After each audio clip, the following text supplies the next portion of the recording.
સ્થાનિક સ્વરાજની ચૂંટણીના પડઘમ વચ્ચે ભારતીય જનતા પાર્ટીની ગુજરાત ભારતીય જનતા પાર્ટીના પ્રદેશ અધ્યક્ષ જગદીશ વિશ્વકર્માની ઉપસ્થિતિમાં ગરબાડા ખાતે યોજાયેલી વિકાસ સંકલ્પ સભામાં મોટી સંખ્યામાં જનમેદની ઉમટી પડી હતી। સભા પહેલા ભાજપ પ્રદેશ અધ્યક્ષ જગદીશ વિશ્વકર્માના આગમન સમયે હેલીપેડથી સભા સ્થળ સુધી વિશાળ બાઇક રેલીનું આયોજન કરવામાં આવ્યું હતું, જેમાં પાર્ટીના કાર્યકર્તાઓ ભાજપના ઝંડા સાથે આ રેલીમાં જોડાયા હતા। સભાને સંબોધતા જગદીશ વિશ્વકર્માએ કોંગ્રેસ પર આકરા પ્રહારો કર્યા હતા।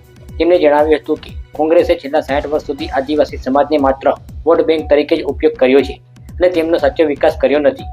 વિશ્વકર્માએ ઉમેર્યું કે ભાજપના શાસનમાં આદિવાસી વિસ્તારોમાં રોડ, રસ્તા, શિક્ષણ અને આરોગ્ય જેવી મૂળભૂત સુવિધાઓ પહોંચાડવામાં આવી છે અને આ વિકાસ ચાલુ રહેશે। આ કાર્યક્રમમાં દાહોદના સાંસદ જસવંતસિંહ બાબોર, ગરબાડાના ધારાસભ્ય મહેન્દ્રભાઈ બાબોર, જિલ્લા ભાજપ પ્રમુખ સ્નેહલ દરિયા અને મંડળ પ્રમુખ પ્રજીતસિંહ રાઠોડ સહિતના ભાજપના આગેવાનો કાર્યકર્તાઓ ઉપસ્થિત રહ્યા હતા, તેમજ મહિલાઓ, યુવાનો અને વડીલો સહિત મોટી સંખ્યામાં લોકો હાજર રહ્યા હતા।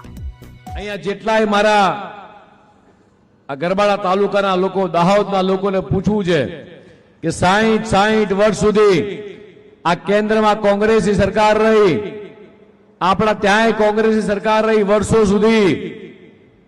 તમારા ત્યાં કદાચ આજકાલ પેલા નવા નીકળ્યા છે, આવતા હશે, આવે છે અહીંયા, એમને પૂછજો ખાલી કે તમે બધાએ અત્યાર સુધી મારા ભોળા આદિવાસી ભાઈ બહેનોને છેતરવાનું કામ કર્યું છે।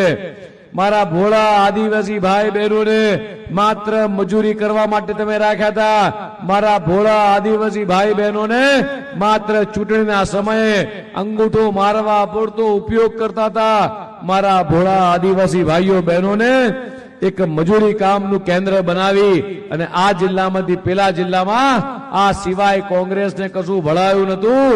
સાચું શિક્ષણ આપવાનું કામ, સન્માન આપવાનું કામ, આદિવાસી સમાજનો દીકરો દીકરી ભણી ગણીને ડોક્ટર થાય, એન્જિનિયર થાય અને આ મંચ ઉપર બેસે, આ સગવડ કોઈએ કરી હોય તો ભારતીય જનતા પાર્ટીની સરકારે માન્ય મોદી સાહેબે કરી।